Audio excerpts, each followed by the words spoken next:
एक बार बोल दीजिए शिव गुरु महाराज की जय। आइए अनंत भक्ति चैनल में आप सभी भक्तजनों का एक बार फिर से स्वागत है। आज हम आप लोगों को तृतीय स्कंध का 9वां अध्याय सुनाती हूँ। ब्रह्मा जी का शेष साई भगवान की स्तुति कर सृष्टि रचना का उपाय पूछना है।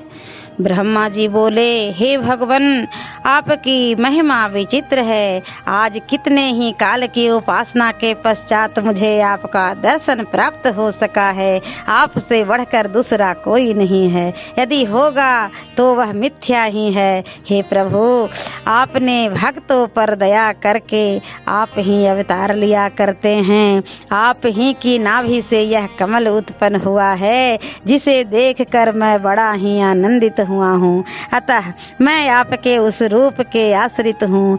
हे पृथ्वी के कल्याण करता, मैं आपके इस रूप को प्रणाम करता हूँ। पृथ्वी धन, गृह और पुत्रादिकों के लिए शोक, स्पृहा तथा तिरस्कार का भय तो तभी तक है जब तक आप दयालु न हो। आपके दया करते ही सारे अमंगल आप ही समन हो जाते हैं। भगवान, समस्त प्रजा क्षुधा, तृषा तथा वात पित्त, कफ, कामाग्नि, क्रोध, शीत, उष्ण, पवन और वृष्टि से महान दुखित हैं।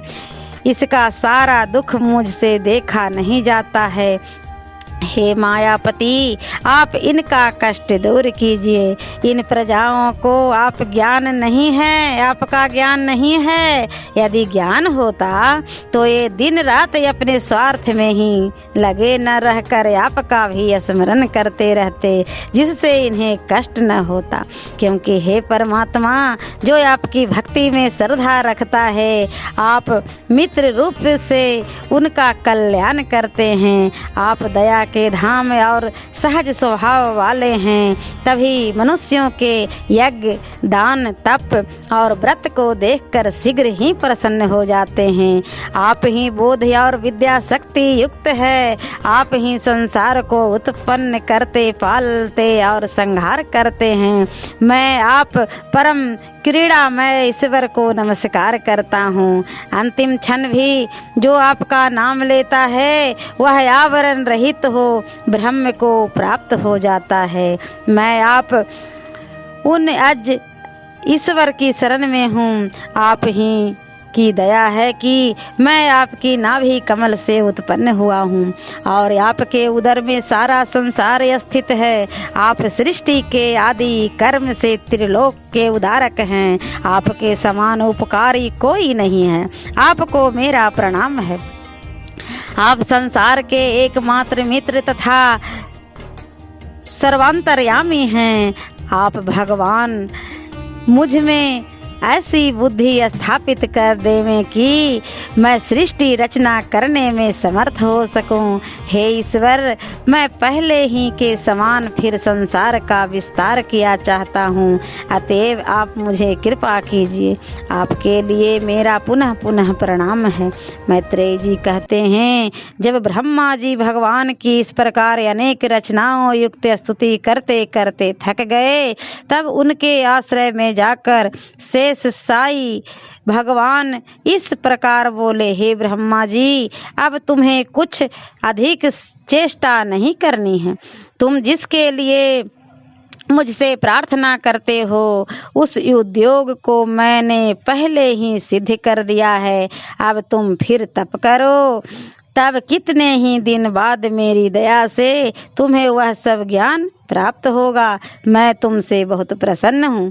तब तुम्हारे लिए प्राणियों का दुख दूर करना क्या कठिन है। हे ब्रह्मा जी, तुम्हें यह जो कुछ बुद्धि और शक्ति प्राप्त हुई है, वह मेरी ही देन है। उठो, तुम्हारा कल्याण हो। जो मनुष्य तुम्हारे द्वारा की हुई मेरी इस उपरोक्त स्तुति का पाठ करेगा, उसकी मैं सब मनोकामनाएं पूर्ण करूँगा। तप, यज्ञ, दान तथा योग की समाधि का सबसे बड़ा सिद्ध फल यही है कि मैं उस पर प्रसन्न हूँ। मैं आत्म रूप से सभी प्राणियों में वास करता हूँ, इससे मैं अत्यंत प्रिय से प्रिय हूँ।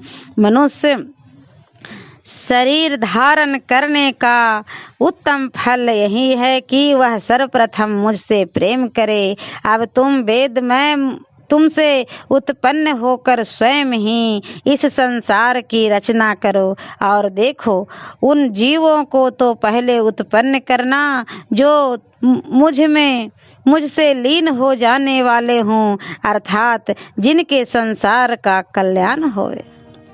फिर अन्य सब प्रजाओं को पहले ही के समान बनाओ। ओम नमो भगवते वासुदेवाय नमः। और तृतीय स्कंध का 10वां अध्याय मैं अगले वीडियो में आप लोगों को सुनाती हूँ।